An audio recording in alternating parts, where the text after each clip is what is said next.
Last week I discussed the reasons as to why it is a good thing for us to be beyond the tribe.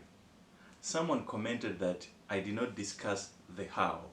So in today's video, I want to discuss the 5 ways we can become post-tribal. Just to recap from last weekend, I discussed that as long as we remain psychologically tribal, we will continue exhibiting the 6 killer mindsets that keep us backward or pre-modern and also keep us easy prey for non-Africans to dominate us. Don't you guys get frustrated that whether in Africa or out of Africa, we seem to be the weakest people, always complaining about foreigners exploiting our resources, always needing protection against racist Europeans or other people, or always our country is relying on international organizations and financial donations to make our societies work. In my humble opinion, which I've expressed in my books and I also express on this channel every weekend, the cause of our underperformance is because we as a people are still stuck in tribal mindsets. We must evolve beyond them.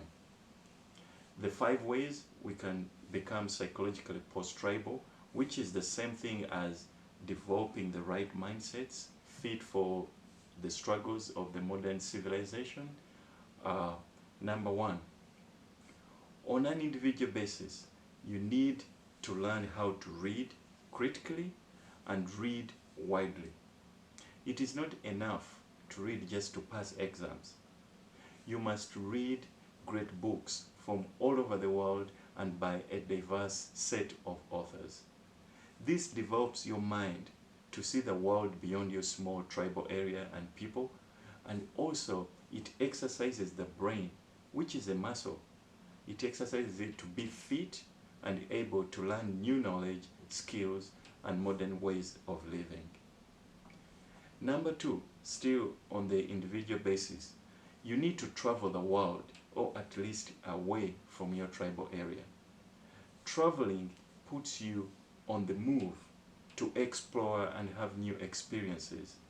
People who travel have an advantage over those who stay still in their place of birth. That is why the explorer always triumphs over the native. I've traveled all over Africa, Europe, Asia, North and South America, and trust me, whenever I go back to my tribal area, I feel my mind expanded. I approach problem solving differently, and I've also brought a lot of knowledge back to my people. Number 3, on the community or society level, the parental effort to bring up children with a psychology beyond the limiting tribal mindsets is very crucial.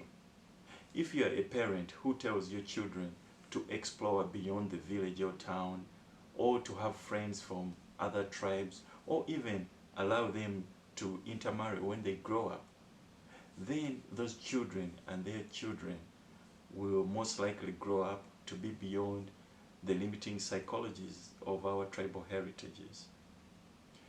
Number 4, using writing and imagination to propose a world beyond the tribe. There are people in our societies who create stories and ideas in written form that inspire society to go beyond the tribe.